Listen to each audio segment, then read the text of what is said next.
നമ്മുടെ വിഷയം എല്ലാവർക്കും ഇതിനോടകം പരിചയമായിട്ടുണ്ട് എന്ന് ഞാൻ കരുതുന്നു. അപ്പോസ്തല പ്രവൃത്തികൾ 1-ാം അധ്യായം 8-ാം വാക്യം. എന്നാൽ പരിശുദ്ധാത്മാവ് നിങ്ങളുടെ മേൽ വരുമ്പോൾ നിങ്ങൾ ശക്തി ലഭിച്ചിട്ട് യെരുശലേമിലും യഹൂദ്യയിലും എല്ലായിടത്തും ശമരിയിലും ഭൂമിയുടെ അറ്റത്തോളം എന്റെ സാക്ഷികളാകും എന്ന് പറഞ്ഞു.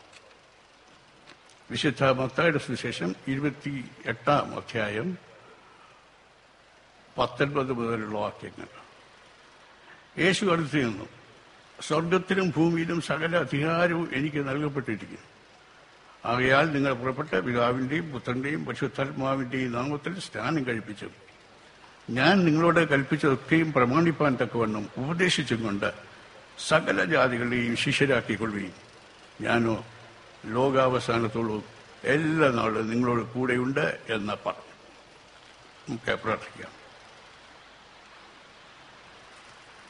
ജീവനുള്ള ദൈവത്തിന്റെ ജീവിപ്പിക്കുന്ന സാക്ഷികളായിരിക്കാൻ കൃപകൾ കർത്താവെ ഞങ്ങളെ ശരീരത്തിലും മനസ്സിലും ആത്മാവിലും ബലപ്പെടുത്തണമേ. യേശുവിന്റെ നാമത്തിൽ തന്നെ.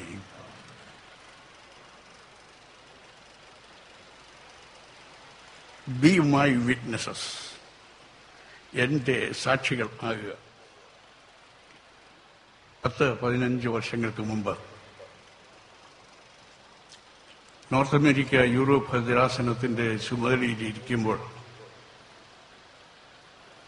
ഒരിടവക അല്പസ്വല്പം ഇടങ്കേട് കാട്ടാൻ തുടങ്ങി. 2 ഗ്രൂപ്പുകളായി ചേരി തിരിഞ്ഞ് അവർ മത്സരത്തിന് ഏർപ്പെട്ടു. മത്സര വിഷയം നമ്മുടെ സഭയെ ആകമാനം ബാധിക്കുന്നതാണ്.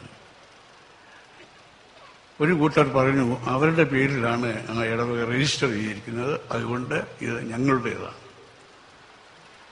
ഭദ്രാസന എപ്പിസ്കോപ്പയ്ക്കോ മാർത്തോമാ മെത്രാപ്പൊലീത്തായോ ഞങ്ങളുമായി യാതൊരു കാര്യവുമില്ല.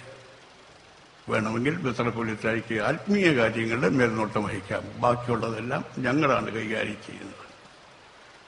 അപ്പോൾ മറ്റേ കൂട്ടർ പറഞ്ഞു അങ്ങനെയല്ല, മാർത്തോമാ സഭയുടെ ഭരണഘടനയനുസരിച്ച് മെത്രാപ്പൊലീത്ത പരമാധികാരിയാണ്, അദ്ദേഹത്തിന് വിധേയമായി